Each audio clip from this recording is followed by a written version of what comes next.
guys, it's me again, Camelia Flores. Ahay! So for today's video ay makadto nga ni kami ni Laika sa Katarman. Pero antes kami nga tuig abot, nag-scooter muna kami para ini nga scooter egdolong kanto per kasi to may topper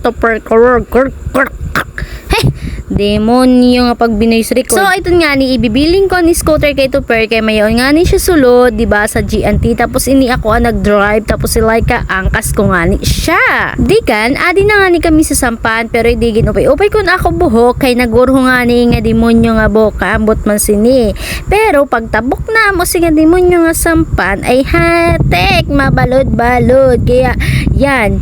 Buti na nga ngali naman ta. Tapos napansin ko anak pa baa nga nahubag-hubag naman sa pantal-pantal naman. So ito nga ni pagkadinamo medyo maraot-raot ang panahon pero okay la itong kailangan nga natin sa kwarta, di ba? Kailangan natin sa kwarta kailangan sa kwarta ba kay kung hindi ako magkiwa-kiwa man hindi ako magkakamayong kwarta sa buhay kay kailangan ko kanyang pakatarman kay andito na ang cellphone sa LBC ba kailangan ko makuha. So adi na nga ni kami, di ba, sa Katarman, tapos adi kami sa guwasang guys sa ano masulod mo na kami di kapot sa ako.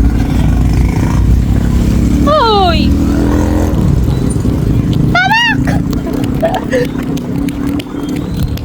So ito nga ni sumulod muna nga ni kami sa Gaysano para kumaon muna kami kay basi bisan kami igain at least busog kami nga duwa di kami magbabasol, di ba?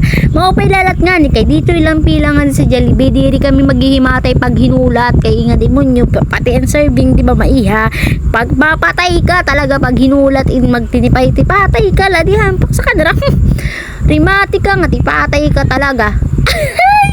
Tapos katima na rin kumaon bago ko sa kanya pag malaksiha doon kay may ang pagkalakaw. Ito nga katima na mo kumaon at mag-grocery na nga ni kami nga doon bago ko wala na mga stock sa balay kaya kailangan natin mag-grocery ng dalawa kay para nga ni sa ating bahay lang naman yun. Ang pinankuha ko mga biskwit gad lang, kape ni tatay, mga kailangan sa balay kaya alam man na ng pagkuano na pag pinalito sa nga di mo nyo wala man kat diba sa lapi. Tapos ay di mo nyo busog talaga ho ang tiyan nag-uuna. Di ganito na nga niya pinamili pa nga naksan mga kailangan nga ni namo kay para nga ni maihian gahin sa balay tapos gimpili ko ni nga mamon kay favorito ni nanay.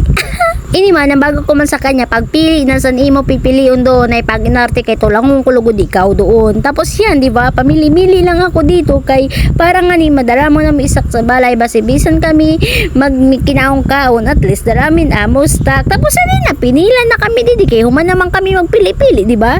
Nakikita mo? Gansan ako na nga din sumunod. Ayan, pinambutang ko na nga din ako mga grocery kay para diri nga ni ma-stress si ate girl. Ayan, pinanglagay-lagay ko na. Dikan, adi na kami sa LBC. Ginkuha ko na ito cellphone nga ni nga kailangan ko kuruhaon kay para ma-deliver ko na. Then, after na mo sa LBC, adi na nga ni kami sa Sorakyan kay kailangan na namo umuli kay kulop to sinidili nga mga fart na inididitas mo. Ang buisit pa nga demonyo, puno na nga ni kami naghihinulat pa san iba kay kulang pa ko no. Tipatay! Buti na lang kay wala pag iya-iya nakalarga na tas na nga turog na ak. Tapos pag mata ko rawis na, di ba? Woo! Sudan. Di na kami sa rawis, di kat nalat kami sa bye-bye basi sumakay na kami di kan wala ko ka video an nga tanan basta anay nugduan ko lang maudala talaga nga adi na talaga kami sa mall Vowal. Ayan, di ba? Andito na kami, di ba? So hanggang dito na lang ang aking vlog kay adi naman kami nagka-ale. Thank you so much for watching everyone. See you. Bye-bye.